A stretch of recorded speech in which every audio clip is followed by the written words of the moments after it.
Hi friends, तुम्हाला जर अशाच प्रकारचे व्हिडिओज बनवायचे असतील तर तुम्हाला प्रथमतः यायचं ChatGPT वरती. यावरती ॲप्सवरती क्लिक करायचं आहे. ॲप्सवरती क्लिक केल्यानंतर इथे GPTs म्हणून असेल, त्या GPT वरती क्लिक करायचं आहे. GPT वरती क्लिक केल्यानंतर तुम्हाला एक ॲप दिसेल, रिस्टोरेशन हा वर्ड टाईप करा. तुम्हाला एक असा टाइम फेज दिसेल, restoration time labs. Restoration time लॅब्सवरती क्लिक केल्यानंतर तुम्हाला हे टाईप करायचं आहे. मी माझा पूर्वीचा चॅट जो आहे तो तुम्हाला दाखवतोय.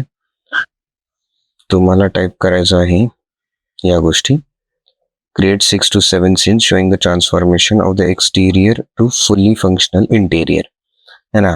तुम्ही कोणताही इथं फ्रूट घेऊ शकता, जसं की तो वॉटरमेलन, कोकोनट वगैरे जे काही आहे ते तुम्ही घेऊ शकता. त्यानंतर तुम्हाला 4 इमेज प्रॉम्प्ट्स त्या सीननुसार जनरेट झालेल्या असतील आणि त्यानंतर त्याच्या करस्पॉन्डिंग व्हिडिओ प्रॉम्प्ट्स सुद्धा तुम्हाला जनरेट होतील. व्हिडिओ 1, 2, 3, 4 है ना. हे इमेज प्रॉम्प्ट्स आणि व्हिडिओ प्रॉम्प्ट्स बघा. इथं नंतर मी जायंट कोकोनटचं पण बनवलेलं आहे है ना. कोणकोणते प्रॉम्प्ट्स टाकायचे ते मी तुम्हाला डिस्क्रिप्शनमध्ये या व्हिडिओच्या देईलच है ना. तुम्ही फक्त प्रोसेस समजून घ्या. हे 4 इमेज प्रॉम्प्ट्स आणि हे 4 व्हिडिओ प्रॉम्प्ट्स घेऊन प्रथमतः ज्यावेळेस तुम्हाला 4 इमेज प्रॉम्प्ट्स जनरेट होतील त्यावेळेस तुम्ही जेमिनायमध्ये जायचं आहे आणि प्रत्येक इमेजचा जो प्रॉम्प्ट दिलेला आहे ChatGPTनं तो असा क्रिएट होईल. पहिल्या इमेजची ही इमेज आहे, जो प्रॉम्प्ट जनरेट झाला होता त्याची ही इमेज आहे. दुसऱ्या इमेज आहे इमेज 2 आणि त्याची ही इमेज आहे. त्यानंतर तिसरा प्रॉम्प्ट हा आहे आणि त्याची ही इमेज आहे आणि फायनल प्रॉम्प्ट जो आहे तो हा आहे इमेज 4 आणि त्याचे इमेजेस या आहेत. सो अशा प्रकारे आपण 4 इमेज जनरेट केल्या Gemini through with the help of ते 4 प्रॉम्प्ट्स. आणि ते 4 प्रॉम्प्ट जनरेट करण्यासाठी आपण रिस्टोरेशन टाइम लॅब्स वरती जाऊन हा प्रॉम्प्ट टाकला होता. हा वाला. हे जे सीन्स आहेत हे मी तुम्हाला डिस्क्रिप्शन मध्ये देईल. आणि आता त्यानंतर जसे 4 इमेजेस जनरेट झाले तसे आपल्याला 4 व्हिडिओ प्रॉम्प्ट्स सुद्धा जनरेट झालेले आहेत. आता हे 4 व्हिडिओ प्रॉम्प्ट्स घेऊन आपण काय करायचं आहे की पहिली इमेज आणि दुसरी इमेज स्टार्ट आणि एंडला ठेवून गुगल फ्लो वरती मी तुम्हाला दाखवतोय पुन्हा. गुगल फ्लो आहे टूल, याच्यावरती जाऊन तुम्हाला काय करायचं आहे, क्रिएट फ्लो म्हणायचं आहे. क्रिएट फ्लो म्हणल्यानंतर न्यू प्रोजेक्ट म्हणा आणि न्यू प्रोजेक्ट म्हटल्यानंतर तुम्हाला जनरेट करायचा आहे व्हिडिओ. सो व्हिडिओवरती क्लिक करा. फ्रेम्सवरतीच ठेवा. रेशो 9:16 ठेवला तर इंस्टाग्रामसाठी होईल, नाहीतर तो हॉरिझॉन्टल व्हिडिओ होईल तुमच्या ह्याच्याने. एकच जनरेशन करायचं आहे. ओके. आणि ह्या स्टार्ट फ्रेमला जी तुमची पहिली इमेज आहे ती तुम्ही इथून अपलोड करू शकता. ओके.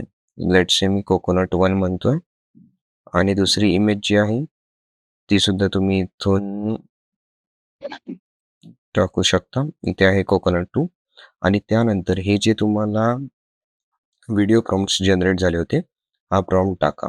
सो आता मी तो पुन्हा एकदा काही जनरेट करत बसत नाही. तुम्हाला जे जनरेट झालेले हे होते रिझल्ट्स होते ते मी तुम्हाला डायरेक्टली दाखवतो.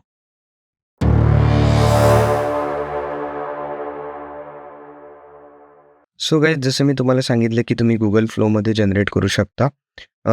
मी ॲक्च्युली ते Adobe Fireflyमध्ये जनरेट केलेलं आहे, कारण इथे माझं सबस्क्रिप्शन आहे आणि इथे मला क्रेडिट्स थोडेसे जास्त मिळतात म्हणून.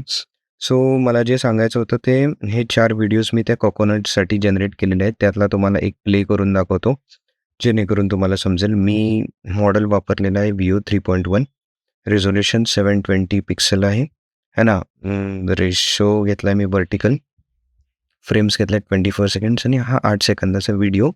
फर्स्ट फ्रेममध्ये ही इमेज आहे, सेकंड फ्रेममध्ये आपली जी जेमिनाय थ्रू जनरेट झालेली ही दुसरी इमेज आहे.